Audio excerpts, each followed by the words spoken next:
এখন গ্রীষ্মকাল চলছে, তাই বাইরে কিন্তু অনেক বেশি রোদ এবং গরম। তো এই রোদ এবং গরমে কিন্তু অনেকেরই দেখা যায় হিট স্ট্রোক হতে পারে, বা অনেকে অস্থির লাগা, বা অনেক ধরনের প্রবলেম হতে পারে। যে অনেকে দেখা যায় প্রেশার বেড়ে যায়, বা অনেক অস্থির লাগা, আপনার কোনো একটা জায়গায় ভেবে অনেকের দেখা যায় অনেক বেশি ঘাম হয়। তো এই কারণে কিন্তু বিভিন্ন কারণে শরীর কিন্তু অসুস্থ হয়ে যায়, বা মানসিকভাবেও শরীরটা অসুস্থ হলে কিন্তু মানসিকভাবে আমাদের ভালো লাগে না। তো এই হিট স্ট্রোক বা এই অতিরিক্ত গরম থেকে নিজেকে কিভাবে সুস্থ রাখতে পারি, সেই জন্য আমরা আজকে একটি প্রাণায়াম শিখবো, যেটা কিনা আমাদেরকে শরীরকে শীতল রাখতে অনেক বেশি সাহায্য করবে, বডির হিটটা ভেতর থেকে কমাতে সাহায্য করবে। যাদের হিট স্ট্রোক হয় বা হিট সহ্য করতে পারে না, তাদের জন্য অনেক বেশি হেল্পফুল। এছাড়াও যাদের হাই ব্লাড প্রেশার আছে, তাদের জন্য অনেক বেশি হেল্পফুল। তো আমরা জেনে নিই যে কি প্রাণায়ামটি করব। এখানে শুধু আমি একটি প্রাণায়ামের কথা বলবো, তারপর আরো কয়েকটি প্রাণায়াম আমি দেখিয়ে দিব, যেটা কিনা আমাদের শরীরকে শীতল রাখতে অনেক সাহায্য করবে। প্রথমে আমরা জানছি চন্দ্রবেদী প্রাণায়াম।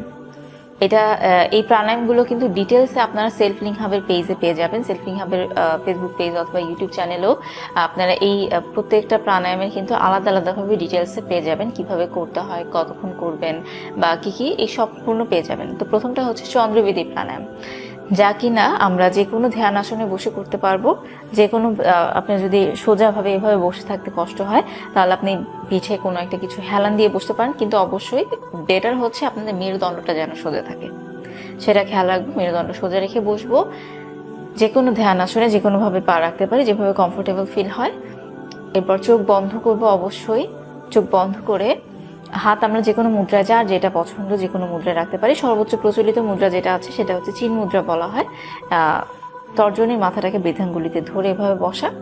ডান হাত দিয়ে ডান নাক বন্ধ করে বাম নাক থেকে ধীরে ধীরে নিঃশ্বাস নিব, এবং ধীরে ধীরে ডান নাক দিয়ে আবার ছাড়বো, আবার বামে নিব, ডানে ছাড়বো। এইভাবে আমরা কন্টিনিউ করব, কিন্তু অবশ্যই ধীরে ধীরে। ইনহেলও করবো আমরা ধীরে ধীরে, এক্সহেলও ধীরে ধীরে করব, যতটা ধীরে পারা সম্ভব। চেষ্টা করব যতটুকু আমরা নিঃশ্বাস নিব, তার চাইতে যেন বেশি নিঃশ্বাস ছাড়তে পারি, এই চেষ্টাটা আমরা করব অবশ্যই। এটা গেল একটা, যে চন্দ্রবেদী প্রাণায়াম। এরপরে আরো কয়েকটি শীতল করার জন্য, বডিকে শীতল করার জন্য প্রাণায়াম আমি বলে দিচ্ছি। একটা হচ্ছে শীতলী প্রাণায়াম। জিহ্বাটাকে বের করে মুখটাকে সরু করে পাইপের মতো করে যে প্রাণায়ামটি করা হয়, এটার সম্পর্কে কিন্তু আপনি ডিটেলসে সেলফ লিঙ্ক হাবের পেজে পেয়ে যাবেন। শীতলী প্রাণায়াম আছে, শীতকারী প্রাণায়াম আছে, এবং সাদান্তা। এই তিনটাই হচ্ছে কি আপনার বডিকে ঠান্ডা রাখতে অনেক বেশি সাহায্য করে। দেখবেন যে আপনি 2-3 মিনিট করার পরে কিন্তু বডিটা দেখবেন যে একটা কুল ফিলিং হচ্ছে, মুখের ভেতরে একটা কুল ফিলিং হচ্ছে, এটা আপনি সাথে সাথে বুঝতে পারবেন। তো এটা আমরা চেষ্টা করব যে একটু লং টাইম ধরে এই প্রাণায়ামগুলো করার। বডি হিটটা যখন বেড়ে যাবে, বা বডি হিট না বাড়লে প্রতিদিন এই অভ্যেসটা করলে কিন্তু এই গরমের মধ্যে কিন্তু আমরা স্বস্তি পাবো, এবং হিট স্ট্রোক যাদের হয় সেটার প্রবণতাটা কিন্তু অনেকখানি কমে যাবে। আমি আবার নামগুলো বলে দিচ্ছি: চন্দ্রবেদী, শীতলী, শীতকারী, সাদান্তা। এই প্রাণায়ামগুলো কিন্তু আপনার কুলিং প্রাণায়াম হিসেবে ব্যবহার করতে পারবেন। যাদের হাই ব্লাড প্রেশার আছে তাদের জন্য অনেক অনেক বেশি উপকারী।